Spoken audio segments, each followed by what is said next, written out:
The World Financial Group is probably the largest independent marketing organization in the life insurance business in the country.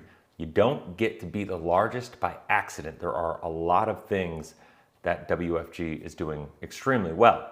Now, if you are familiar with my channel, you know I've done several critical reviews of the World Financial Group. And those reviews I did several years ago. I reviewed the comp plan, I've interviewed agents, I've had some challenges. Now, this year, full transparency, while before when I created those videos, I didn't have any opportunity of my own, I wasn't licensed, I didn't have an agency, I wasn't doing anything. I want to be fully transparent, and I know I'm going to get kickback on this. Then people are going to say I'm just trying to do this to recruit people and slay and downplay WFG. Nothing could be further from the truth. I'm not interested in doing that.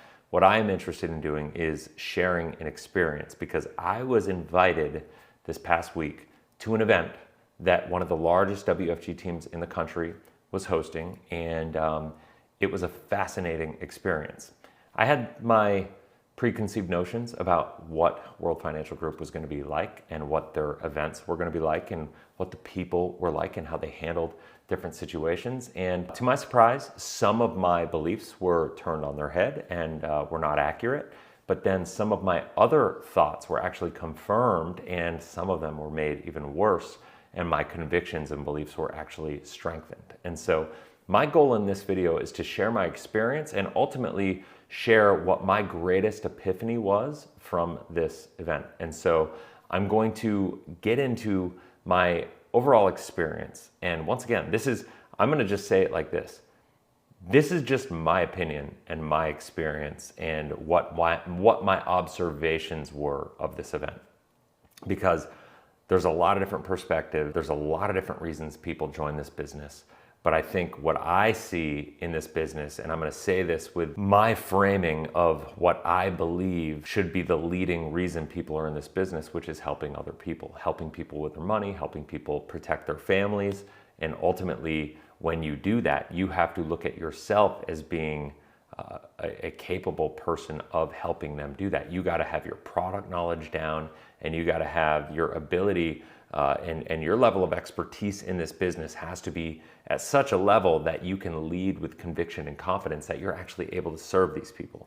Now, what I realized, I want to share this, is I went in and there were a couple things, and I did a live from there, and I'll link the live at the end screen here, and I'll put it as the video on the end screen. You can go watch that live of what my reaction was to some of the things that I noticed the first day that I was there. And I did a reaction to one of the trainings that Doug Andrew did to the agents at the group. And I can tell you this, it was full of just half-truths and misleadings, and it was pretty challenging, pretty tough to sit through that presentation. But the biggest thing that I learned is that the reason WFG is so big is because they simplify a message that isn't even necessarily true. It isn't even factual, but they try to take a message and they simplify it. And what they do is they lean on emotion, they lean on simplicity, and they reach out to the masses. And what I mean by that is like they throw this really big net out and they attract a lot of different people. I met people there that were literally just barely had enough money to pay the $200 to go to the event, and they were just desperate and trying to figure out how could they build a business that would be able to build side income, that they could have some sort of hope for the future. And then I met another guy that was making $1 million at his business, and he's looking to transition out of it. And so there could not have been a wider gap in demographics, right? In a group of say 700 people. And so I don't have a problem with that. Like I think everybody deserves an opportunity to expand themselves and to grow and everything. I will say that there was a lot of really good information at the event. They talked about taxes. They talked about the government. They had a person, the former comptroller of the U.S. government, getting in there, talking about our deficit, talking about the government debt, talking about taxes, talking about the fact that we're going to run out of money in this country and taxes have nowhere to go but up. There was a lot of good talk about estates, trust planning, tax planning, stuff of that nature, really good stuff. So what they did is they weave in really good information.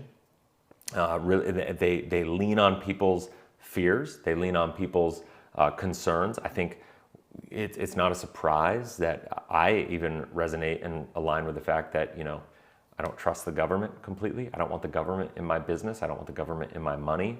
I think that's who they're speaking to, are people that don't trust the government. And it's going against qualified plans, going against 401ks, going against the traditional methodologies. And what they do is they kind of lean on the fact that the government's lying to you effectively, that the financial system is not set up for you to be successful. And so the solution then becomes index universal life insurance. And that's where I have the problem with this. It's a combination between the fact that they lean on index universal life insurance and it's misrepresented, the fact that they're reaching the lower middle class to middle upper class. That's kind of their sweet spot, because let's face it, that's the bulk of the demographics of this country. And so when we look at that and we say, all right, that's who they're going after, unfortunately, that is the demographic set that is most at risk when it comes to index universal life, because they're the ones that can take the least amount of risk. And if index universal life fails on them, which if you know my content, then I believe it will, and I've proven that I think it will. And if you haven't yet, I will also put the playlist, my Index Universal Life training playlist, at the end screen here, and I would encourage everybody to go watch it. If you're in WFG, if you're looking at joining WFG, I just am a big believer you need to understand the product. Doug Andrew comes through with all his education on the history of Index Universal Life and like how it works in the indexing, and he leaves out all of the key components that really show where the risks are in the policy. And he talks about it like there's no downside to the product. The only downside, according to him, is if you don't design it properly, and nothing could be further from the truth. And so here's the deal.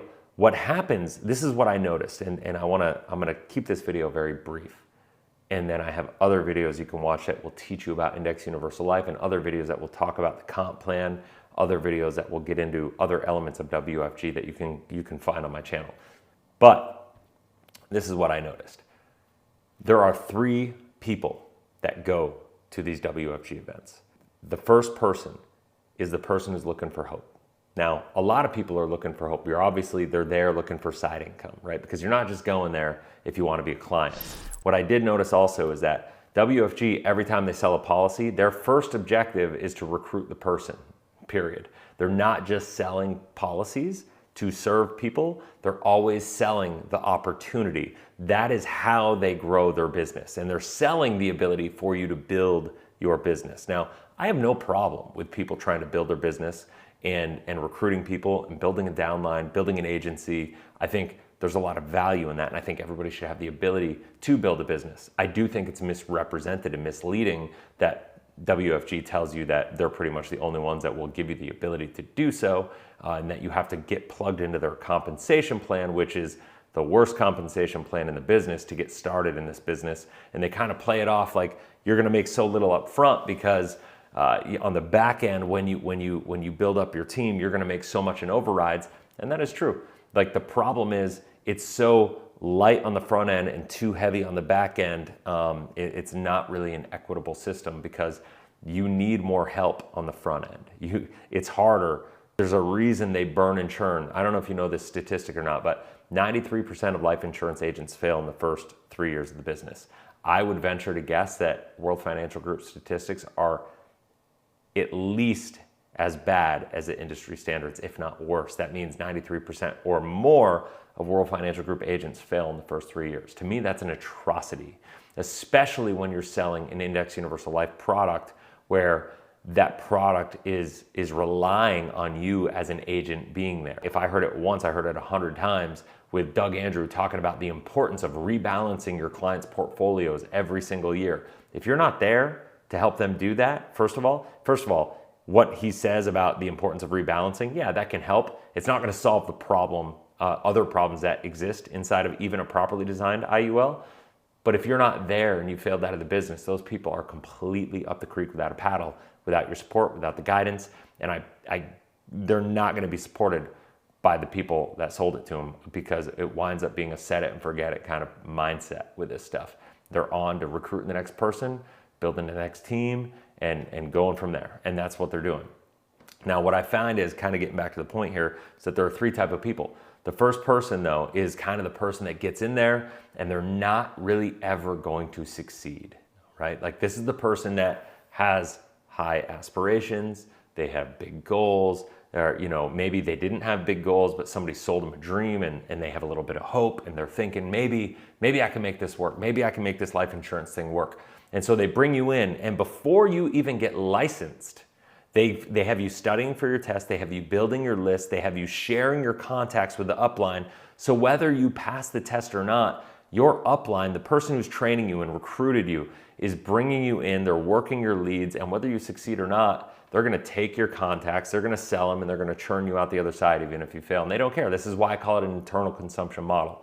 Whether you succeed or fail, they brought you in to get access to your people. That is the way that they source their leads. I have a problem with that. Now, I don't have a problem with the fact that they expect you to sell to your friends and family, because if you sell life insurance and you believe in what you're doing, you should absolutely believe in it enough that the first people you should want to help are your friends and family, because that's important. But the problem is they get you to go out and do this before you know enough to actually believe in it. That's the problem.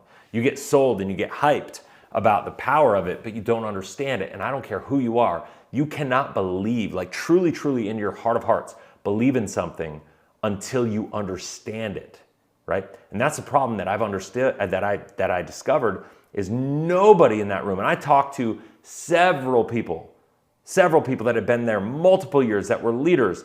Not one of them understood Index Universal Life. And this is after Doug Andrews spoke, and after they challenged me with all these things about what he said, and when I sat down with them and I showed them how Index Universal Life actually works, and we went through illustrations, and they showed me their illustrations, and I pointed out on the illustrations where the product's flaws were in the designs of what they believe they designed properly, and where the risks were to their clients. They looked at me with white faces and were like, oh my gosh, I can't believe this, right? And so here's the thing, when we look at this, and we look at, okay, the first person is probably never going to succeed anyway. Well, the culture is, they don't really mind. They're just trying to go after your list of people, because they just want to, for every one person they recruit, if they get 50 leads and they can make 5 sales out of it, that's a win. That's better than paying for leads online, right? Like that's an easier form of prospecting than having to constantly do your own prospecting, right? Because once you go through your friends and family, you better be good at marketing, you better be good at selling, you better be good at adding value to people in the market, or you're gonna fail out. And so that's the first person. Now the second person is the person who learns, they get excited. And by the way, I was this second person. I was never in WFG, but I was this second person at a career life insurance company. As I grew as an agent, I became the director of business development, and I loved IUL for a period of time. And then I started asking questions. And the more questions I asked, the more uncertainty I had. The more uncertainty I had, the more questions I asked, and it became this loop. And before you knew it, I started realizing, like, I didn't even believe what I was doing anymore. The product wasn't what I thought it was. Why wasn't I taught this stuff and the truth and the facts about how it actually worked before? Why are they only telling me the good stuff and leaving out the bad stuff? Well, if you're going through this and you're growing, and sometimes it takes 3 months, sometimes it takes 3 years, sometimes it takes a decade for people to learn. My director of agent development at Life 180 that helps our new agents come on board, he sold IUL with a WFG-like company. He did the whole $100,000 ring, he did all that, and it took him 8.5 years before he realized Index Universal Life wasn't what he thought it was. And so it took me 4.5 years. It's taken other people months, so like I don't judge anybody, any agent, for selling it because I've been there. That would be the most hypocritical thing in the world, because I sold it for 4.5 years. I didn't know what I didn't know, right? But what I did discover is, as I started asking more questions, I started getting more kickback. And what I got just super clear was, if you ask critical questions, the WFG culture is to blackball you. The answer is, if you ask critical questions about how IUL works, they're going to tell you, oh, they don't understand it, or oh, they just don't get this, or oh, they just sell a different product and so they're just bad mouthing it, or their answer is going to be, oh, just follow the system. Success leaves clues. If you want to make money, just follow the system. And that's what it's all about. It's always about, it's not about if you want to understand it or you have a responsibility to understand this stuff to serve people at a higher level. It's learn the system, learn the sales process if you want to make money. To me, that's a moral hazard. They do a lot of talking about the fact that they want to help people, but never once did I see anybody on stage talking about how to technically help people. All of the hype that was on there was not about helping people. There was no education about really helping people. It was all about how to make money. And to me, that's a problem in this business. You need to focus and center your attention in this business on serving people, and it can't be about you, because if the metrics and the barometers are on you hitting ranks and you hitting the 1110 club or 117 club or 3330 club, which is 3 policies, 3 recruits in 30 days, and getting the 1,000, I don't remember what they call it, Fast 1,000 or something like that, $1,000. The bottom line is the moral hazards in the comp plan are they give you the incentives for making more money and having commissions paid out.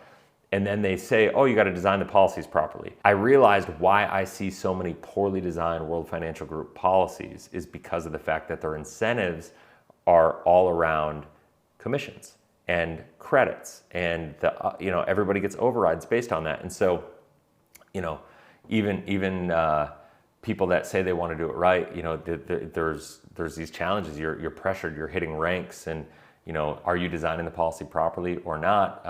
I guess that comes into question, but you're certainly not incentivized to write the policy properly. Once again, even if you do, it's not what they tell you it is as far as an IUL goes. So what happens is the second person is going to ask more critical questions. They're going to write some policies. They're going to see some things. They're going to go through some meetings. They're going to have questions. And they basically tell you, follow the script, follow the sales pitch. Don't inject your own thoughts. Don't inject your own questions. You're not smart enough. You're not small. You're not smarter than the system. Success leaves clues. Follow the system. Don't question anything. This thing works. If you want to make money, just do what we tell you to do. And so they shun trying to actually learn this stuff, period. They tell you that, the product education, it comes from the companies, but as a guy who's the director of business development for one of the top IUL companies in the country, I'll tell you that the companies themselves don't train for crap when it comes to really understanding the good, the bad, and the ugly of the policies.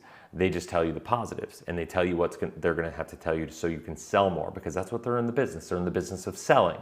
Period. And anybody that assigns some sort of morality to a life insurance company doesn't understand how life insurance companies work, especially index universal life companies that are not mutually held companies where the policyholders are literally just profit centers. Now, I'm not saying they have some vendetta and they're looking to hurt their policyholders, because they're not going to intentionally hurt them either. But push come to shove, when you buy with an IUL company, they either have an obligation to their shareholders or to their participating mutual policyholders, where that profit and share in the profitability of the company. So when times get tough, there are all these levers in IUL policies that can be moved to meet the obligations that the insurance company has it too. There's a lot of talk about life insurance companies are the most stable companies in the world. That's great, but it has nothing to do with you as a policyholder or with an IUL, because I guarantee you could lose your policy and lose every dime you have in your policy. The IUL company is going to be fine. They're going to be still chugging along and selling policies, and you're going to be sitting there wondering what the heck happened to me.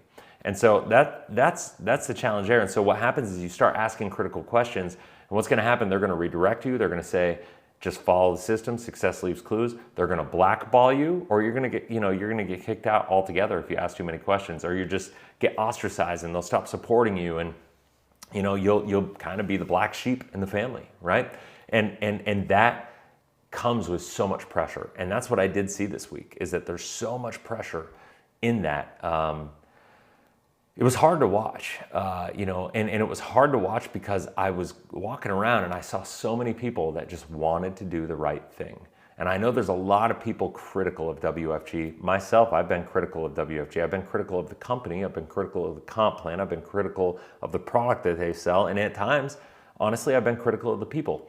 And so from that accord, most of the people in WFG, I will say, have big hearts, and they're getting into this because they want to do the right thing, and they've just been sold a raw bag of goods, and they're getting a raw deal, and they don't know what they don't know, and That's a challenge. So what happens is those people wind up either leaving WFG to go somewhere else, or they just leave altogether, which is a tragedy to me, because if they want to help people, they need to know there are other solutions out there. And honestly, that's one of the reasons that I started my Life 180 agency in the first place, because what happened was when I created my first two WFG and PHP videos and so on and so forth, just to do an analysis, I had really nothing to gain from it. I know a lot of people don't believe that, but I had nothing to gain from it. It was just, I have a passion about this industry.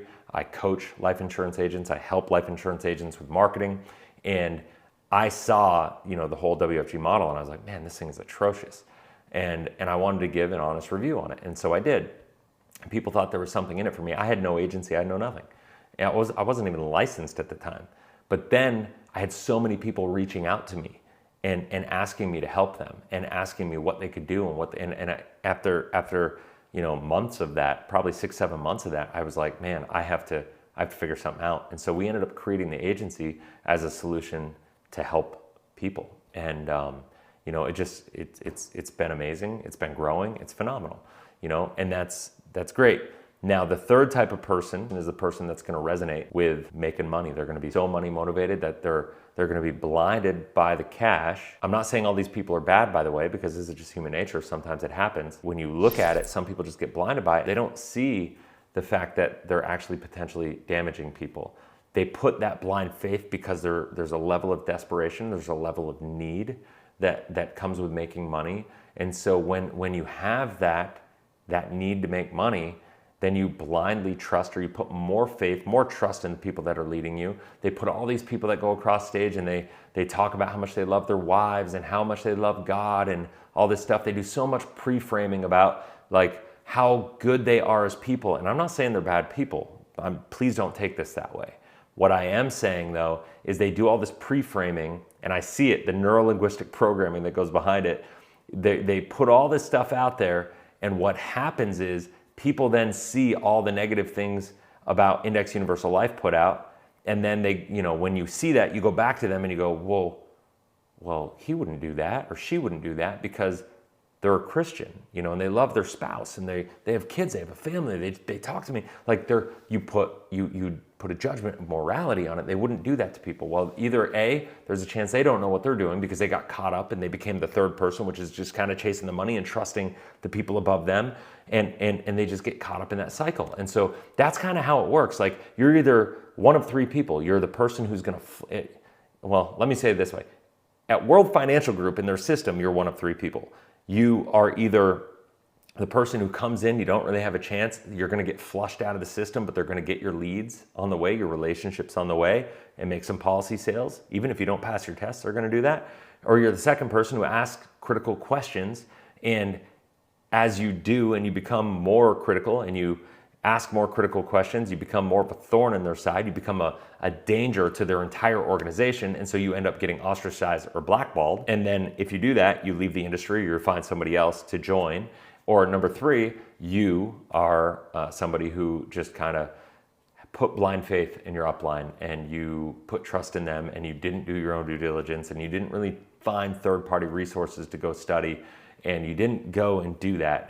And because of that, you put a lot of harm, or a lot of people in harm's way, selling a product that you don't understand. And I would tell you right now that you have a responsibility to understand what you're doing before you go out and sell the people that you love the most. I think starting with the people you love is an important thing to do, but I think you need to understand it enough to truly believe it in your heart of hearts. If you have any hesitation, any threat of discontent, any lack of understanding of how the policy truly works, and what I would say to this is, no matter what they're telling you about all the upside potential and downside protection that IULs offer, if you do not understand purely how the options budget is created, how the options cost impact it, and then ultimately how the options markets work, if you're not an options market expert, you should not be selling IUL. That's it. It's an options, it's a regular universal life product with an option strategy attached. That is it. It doesn't matter how fancy they want to make it, what kind of index strategies they have. It's that simple, and there are a lot more variables. In fact, the performance of the index that they're always talking about is actually one of the least important factors of the long-term policy performance.